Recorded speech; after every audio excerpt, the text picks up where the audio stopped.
Tonight, the Immigration Minister issues a new directive aimed at deporting foreign nationals convicted of serious crimes.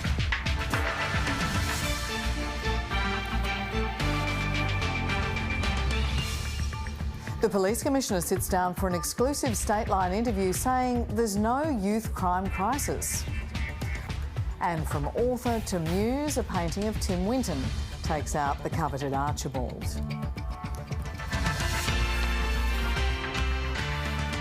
Good evening, Ellen Fanning with ABC News. After weeks of sustained pressure, Immigration Minister Andrew Giles has issued a new directive he says will make it clearer that non-citizens with a history of serious crime should be deported, even if they've lived in Australia for most of their lives.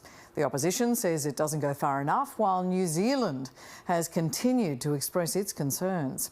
Here's political reporter Monty Boville.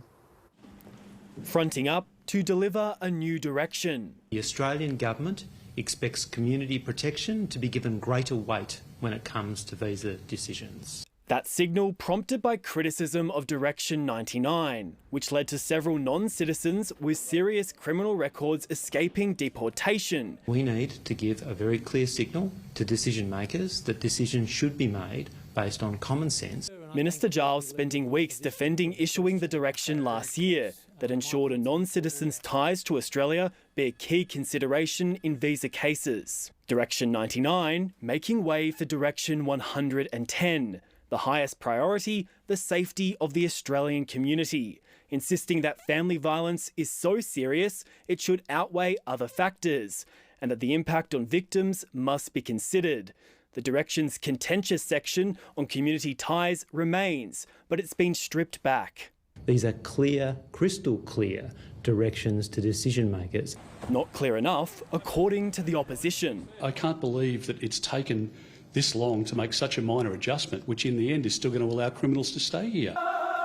But it's a big enough adjustment to cause concern across the ditch, given the original direction was written to address long-held concerns from New Zealand. It's just not right that we think that people who have no connection to New Zealand are deported to New Zealand. There are circumstances where it is better for the community and certainly for that individual and their children to stay together. The clean-up of the issues stemming from Direction 99 is continuing. The Minister has now cancelled the visas of 40 foreign nationals convicted of serious crimes.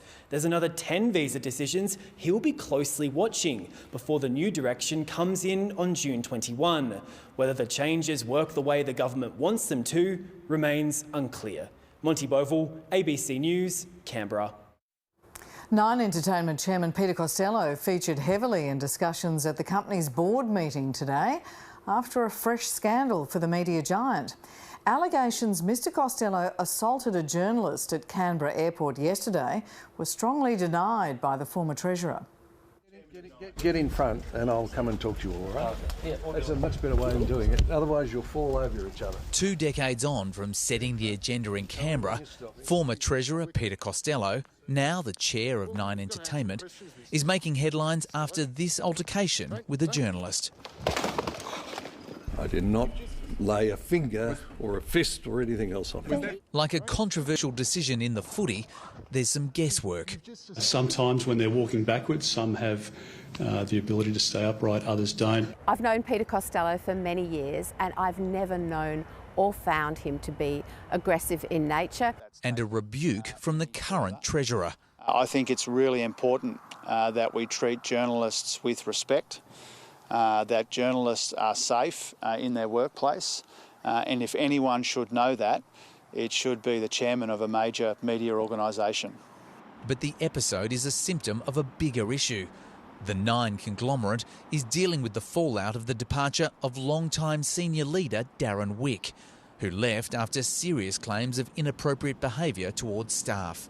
There's already speculation that this could put your chairmanship at risk. What is your response to that? Rubbish. What we're seeing clearly here is the effect of gravity. Not just in the collision of two moving people, but in movement on issues long known about, but not dealt with. Changes to workplace law are radically altering how businesses must deal with bullying and sexual harassment. Under the new GIDI, they're expected to provide a safe place of work. So instead of waiting for the complaint to come through, which is in a sense acting after the horse has bolted, you've got to prevent that problem occurring at all.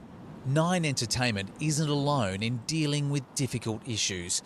A survey of staff in the ABC's news division revealed almost a third had experienced bullying in the past 2 years. Daniel Ziffer, ABC News. Police on the Greek island of Symi are ramping up their search for missing health expert and wellness advocate Dr Michael Mosley. The British broadcaster did not return after a walk from a local beach, and police fear he may have fallen from a height. Australia has this international reputation for being sporty, fit and super healthy. But is it really true? Dr Michael Mosley burst onto our screens with his health advice. How to live longer, eat and sleep better and exercise more efficiently. But he was perhaps best known for his advocacy of intermittent fasting. These sort of foods. Now a land, sea and air search is underway for the broadcaster, who failed to return back from the beach on the Greek island of Symi. Greek police say the 67-year-old left his wife at St Nicholas Beach, then set off to walk back alone to his holiday stay in the village of Pedi, but never made it. Dr Mosley's wife, Dr Claire Bailey, who often co-hosted shows with her husband, raised the alarm. Local search teams are being beefed up with support from Athens, and the search area has been widened. All the rescue teams of the island are looking to find him. With drones, they are into all the island. Dr Mosley set off in sweltering heat, likely across rugged terrain. But with no trace of the father of four yet, Greek authorities have vowed to keep up the search until he is found.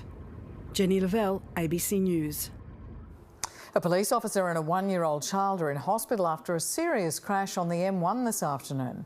The highway patrol car was stopped on the side of the motorway at Helensvale when it was hit by a ute. The 54-year-old woman driver and her two young grandchildren suffered minor injuries. All four patients, including the policeman, were taken to hospital in a serious but stable condition. We've spoken to his wife and his family. He's in good spirits considering the significance of the injury, and we're at this stage expecting to make a full recovery in time. The Police Commissioner has refused to label youth crime in Queensland as a crisis. Steve Golchevsky insists youth offending is starting to drop, though he'd like to see it fall further. 6 weeks into the job, he says his number one challenge is domestic and gendered violence, happening at such staggering rates that we should all be ashamed. Commissioner Golchevsky sat down with Jessica Van Vonderen for tonight's State Line interview. Commissioner, thanks for joining me. In 40-odd years of policing, what's the toughest gig you've ever had?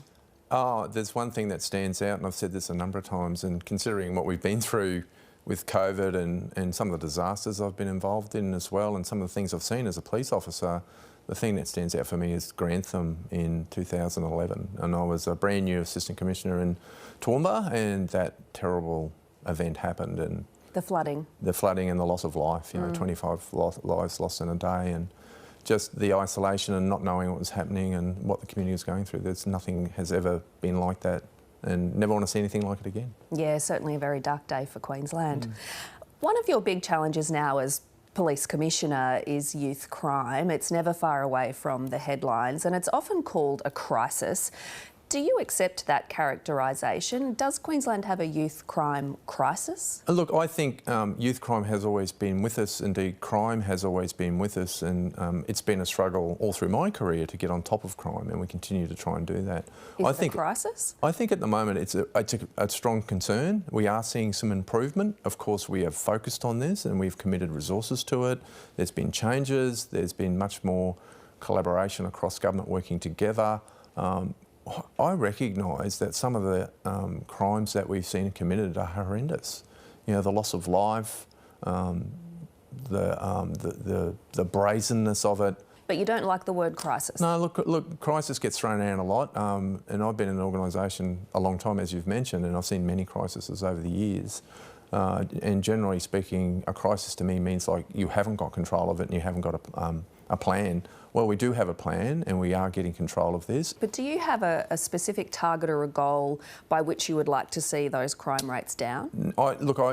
I aim for improvement. I aim to see that it's going down, and it's not just about the crime numbers going down, but also the feelings of safety in the community are increasing. When you set targets, they can become challenging because the focus becomes on the target and whether you've met it or not whether you're improving. It's also a way to measure success, though, if you've got a specific target. Well, but we're measuring the success anyway, so we're measuring the numbers, so we are tracking the numbers. And I think the percentage of reduction for youth offending in this calendar year, for instance, is somewhere around 7 to 8% across the state. So that's a good number, but you've got to remember it was high. So what we've done is seen a slowing of the increase and some reduction, but we want to get it back further. In the wake of the Bondi Junction attack, a trial of random search powers for police is going to be expanded into places like shopping centres and sporting venues. How will an officer decide who to search?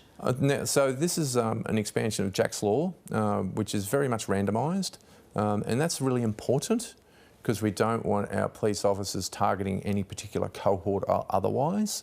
We want to make sure that it is randomised. And how do you safeguard against that? How do you safeguard against racial profiling? Absolutely. No, so this is in terms of how we monitor it and record what's happening with that. And there was an evaluation of what was done on the Gold Coast for that, where I identified how we could improve that. We have implemented those improvements. Obviously, what we want to see is that no person, and in particular young people, don't carry bladed weapons in public because no good can come of that. Domestic and gendered violence is another huge challenge for you. How serious are you about turning the tide? Look, this is probably the number one operational challenge that I've got as Commissioner. I have to be a realist. I know how difficult this is. I mentioned that I was doing the reform work, so the recommendations out of the Commission of Inquiry into domestic and family violence responses by police. So out of the 59 that the police have to do, there's 29 that have been implemented and a number that are close to implementation. So it's progressing well. But I have to be very honest, as good as those recommendations are and the value they add, they're not going to fix this completely. Much more has to be done. I'm very alive to the fact that the system that deals with domestic and family violence is more than just police. It's the domestic and family violence providers, it's education, it's health, it's the courts. Is it progressing fast enough though? It's progressing. Fast enough is something that I struggle with as well. I want to see things improve quickly, but we're talking about a crime type, and I'll call it that because it is violence, and it is gendered violence. It is mostly men that perpetrate it on women. We're seeing that likely to reach 191,000 occurrences this year that police have to deal with. And we know from the Commission of Inquiry that it's only 20% reported. This is so challenging that despite reaching out to all of our colleagues interstate, internationally about who's got the great ideas, where's the silver bullets, there are no silver bullets. It fundamentally comes down to how humans treat other humans, and people have to change. This week, 77-year-old Lois Witt was shot dead by her nephew. She's the 7th woman in Queensland to have been violently killed by a man this year. Women across the country have expressed rage and despair at these figures. What is your reaction? They should. I feel that as well. This is something that cuts deeply when it happens for us. We want to see that every woman is safe. I have 3 daughters. I want to know that they grow up in a state where they are respected and will be safe no matter who they're with. And at the moment we know that that doesn't happen all the time. And the numbers we're talking about, as you say, are staggering.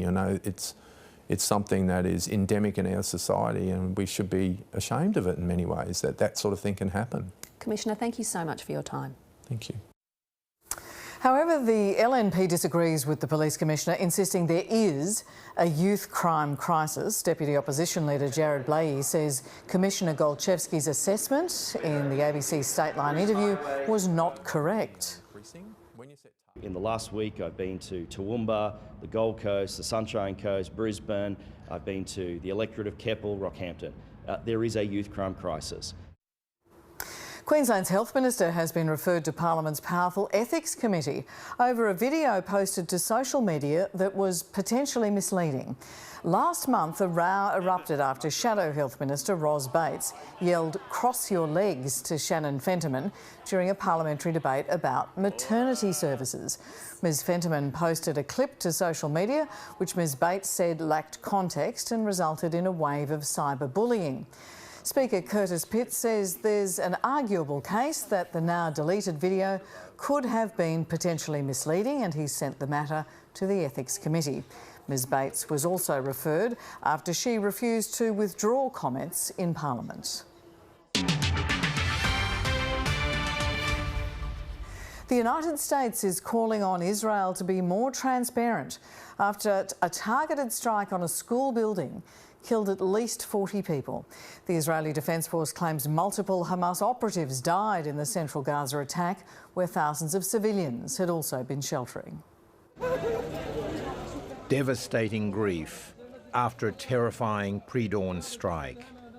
Dozens of Palestinians, including as many as 14 children, killed in their makeshift beds. We were sleeping when we suddenly saw a rocket falling on us. UNRWA says about 6,000 people were taking shelter at the school in central Gaza. People's remains were scattered inside the yard and outside. The children died while screaming. The Israeli army says it was a precise strike on Hamas militants who were operating there, and claims satellite images prove it wasn't targeting sections of the building where civilians were taking shelter.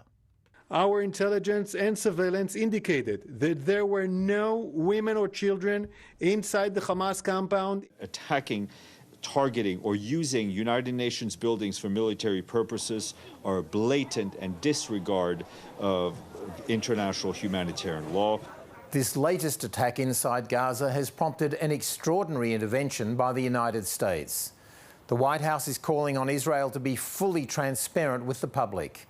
It's rare for the US to publicly question the credibility of Israel, but it wants the IDF to identify all of the militants it says it has killed in this new strike. Even if the intent is what the IDF has said publicly, that they were trying to use a precision strike, if you have seen 14 children die in that strike, that shows that something went wrong. The escalation comes at a sensitive time for ceasefire negotiations. After 8 dreadful months, pressure has never been greater on Israel and Hamas to reach a peace deal. But as the war rages day after day, it's civilians who are paying the ultimate price. John Lyons, ABC News. US President Joe Biden has drawn parallels between Russia's invasion of Ukraine and World War II. Speaking at the 80th anniversary of the D-Day landings in France, he vowed the United States will not walk away from the conflict. A strong alliance 80 years ago and today. US President Joe Biden was alive in 1944 during the D-Day landings on the beaches of Normandy in France, the start of the Allied campaign to liberate Nazi-occupied Europe. We know the dark forces that these heroes fought against 80 years ago. They never fade. Speaking just metres from where more than 9,000 US servicemen are buried and in front of their few comrades still alive, Mr Biden used the moment to reaffirm his commitment to stand with NATO against Russia. And it will not end there. Ukraine's neighbours will be threatened. All of Europe will be threatened. We cannot let that happen. Allied world leaders and diplomats, including Australia's Governor-General David Hurley, are in Normandy paying their respects. Ukraine's Volodymyr Zelensky was also among them. Oh, you're the saviour of the people. Here's my eyes. Despite being an ally of France during World War II, President Emmanuel Macron did not invite Russia. World leaders are meeting on the sidelines of commemorations as Ukraine seeks a greater role from its allies in its defence against Russia. With the war raging on Europe's border, this D-Day anniversary carries special resonance. We recall the lesson that comes to us again and again across the decades. Free nations must stand together to oppose tyranny.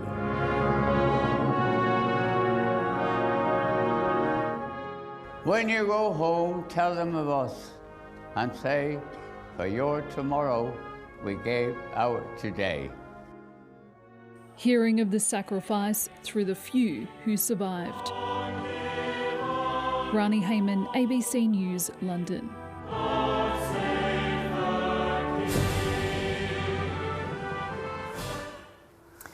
Donald Trump's former advisor Steve Bannon has been ordered to report to prison by the 1st of July to serve a 4-month sentence for contempt of Congress. A federal court judge is enforcing a conviction against Mr Bannon, who was found guilty in 2022 of 2 misdemeanor counts. The political strategist was found to have refused a subpoena regarding the investigation into the January 6th attack on the US Capitol. Boeing's space capsule Starliner has docked at the International Space Station after a 27-hour flight from Florida. Veteran astronauts Sunita Williams and Barry Wilmore arrived at the orbiting platform to a jubilant welcome. They're expected to spend 8 days at the station before being guided back to Earth. To finance now, and the All Ords has ended its week on a high following a highly anticipated interest rate cut in Europe. Here's David Chow. Well, interest rates are starting to come down overseas, but not here just yet. Overnight, the European Central Bank slashed its rates for the first time in 5 years. The Europeans have come a long way in their fight against inflation, which has dropped from more than 10% a couple of years ago to now just under 2.5%. Unfortunately, Australia hasn't had as much success with its attempts to ease cost of living pressures. So that's why there's only a 46% chance that the Reserve Bank will cut the cash rate by Christmas. While markets are betting, at the other extreme, that the US, Canada and Europe will almost certainly cut rates twice, maybe even 3 times by the end of this year. And one reason why Australia is struggling to bring inflation down is that households are still spending big, especially on essentials like healthcare, which has gone up 15.7% in the year to April. No thanks to private health insurance.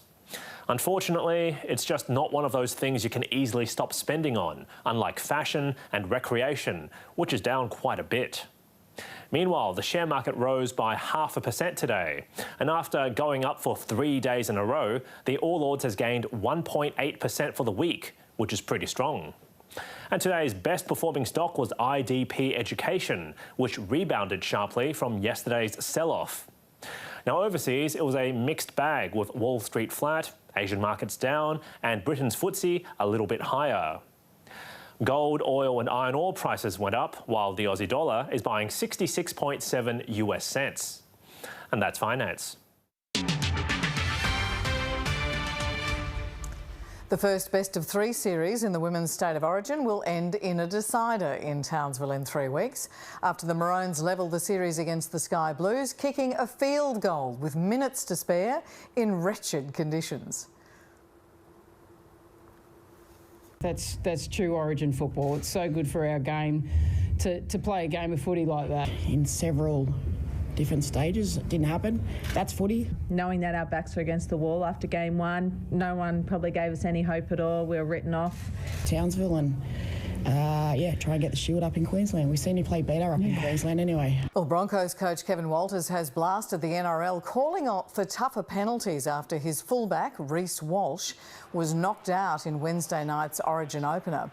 Blues debutant Joseph Swali'i accepted a 4-match early guilty plea for the sickening shot, for which he was sent off in the 8th minute. Walsh will miss at least the next 2 matches for the Broncos due to concussion. He's already missed 2 games this season after fracturing his face in another off-the-ball hit. Well, the NRL have got to protect him. That's who's got to protect him and be harder on the suspensions. Like 4 weeks for what he actually did. Crossing the line's a big one for me. That's the second time it's happened, and 4 weeks for me is not enough. The Queensland Reds were thrashed by the Chiefs in their Super Rugby Pacific quarter-final in New Zealand tonight. A remarkable offload from Imani Narawa helped the Chiefs cement an early lead. The home side scored 4 unanswered tries to race ahead to a 31-0 lead at half-time. The Reds posted points early in the second half, but the Chiefs quickly hit back and stormed to a 43-21 victory. Crows coach Matthew Nicks has urged supporters to stick by the struggling team after their shock 8-point loss to Richmond in Adelaide. Adelaide held a narrow lead going into the main break before the Tigers produced a third-term blitz, kicking 5 unanswered goals to secure their second win under Adam Uze. The Crows, who were fancied to feature in finals ahead of the season, now sit 10 points adrift of the top 8. We sit here in a pretty dark spot, as do a lot of our supporters and our members who came out, and they have the right to feel that way, really disappointed in what we're putting out there. The Socceroos have defeated Bangladesh 2-0 in their World Cup qualifying match in Dhaka. Aiden Trusic scored in the first half when his long-range shot took a deflection and was later awarded an own goal. Kasina Yengi made it 2-0 in the second half with a well-placed header. The USA has caused a huge upset at the Men's T20 Cricket World Cup, defeating Pakistan in a super-over victory in Texas. The co-hosts scored 12 off the final 3 balls to tie the game in regulation and upset one of the world's best cricketing sides. Minnows of world cricket causing an upset on the world stage. The red, white and blue of USA has overcome the 2022 finalists. Taking place in a converted baseball stadium in a Dallas suburb that had never staged a cricket match until last year, few people expected the United States to take it to the 6th-ranked Pakistan, a test-playing country where cricket is the most popular sport. An engineer when he's not playing, Shahrab Netravalkar took centre stage in the American bowling attack, taking little time to stake his claim on home soil. That's beautifully bowled. Oh my goodness, what a blinder that is! That is absolutely sensational. Some fans chose to mask their identities, others wore their allegiance on their sleeves and heads, overjoyed with the historic victory. And they have back-to-back wins. One of them highly unexpected, but highly inspiring. The incredible performance by the US could further propel cricket in a country more familiar with bases than stumps. It's a big day for Team USA, and I would say not just for USA, for USA cricket community too. I am upset. We are not playing good in all 3 departments. We are better than that.